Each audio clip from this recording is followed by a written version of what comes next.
संघर्ष विराम खत्म होने के बाद फिर सैन्य अभियान। नेतन्याहू एजेसी, नई दिल्ली, यरूशलम। इसराइल के प्रधानमंत्री बेन्यामिन नेतन्याहू ने स्पष्ट कर दिया है कि रक्षा बल वर्तमान अस्थायी संघर्ष विराम के खत्म होने के बाद सैन्य अभियान फिर से शुरू करेंगे।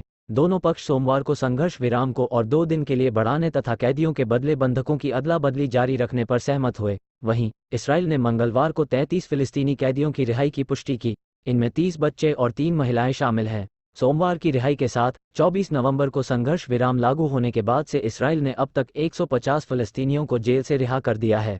इस बीच हमास ने अब तक 69 बंधकों को रिहा कर दिया है। इनमें मुख्य रूप से महिलाएं और बच्चे शामिल हैं। उधर अमेरिका ने इसराइल से कहा है कि अगर वह हमास आतंकवादी समूह को खत्म करने के उद्देश्य से अपने जमीनी अभियान को फिर शुरू करता है तो उसे दक्षिणी गाजा में फलस्तीनी नागरिकों के बड़े विस्थापन से बचने पर काम करना चाहिए।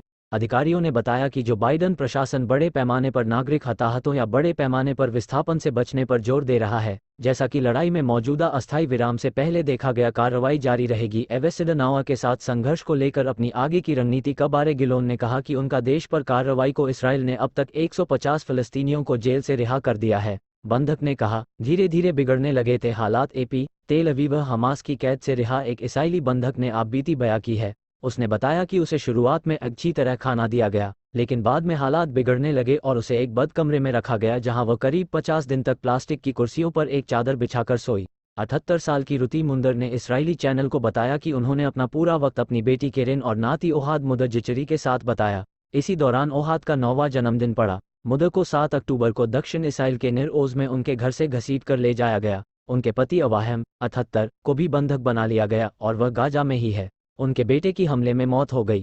मुदर ने बताया कि शुरुआत में उन्हें चावल के साथ चिकन, डिब्बाबा खाना और चीज़ खाने को दिया गया। उन्होंने कहा, हम अच्छे थे। उन्होंने बताया कि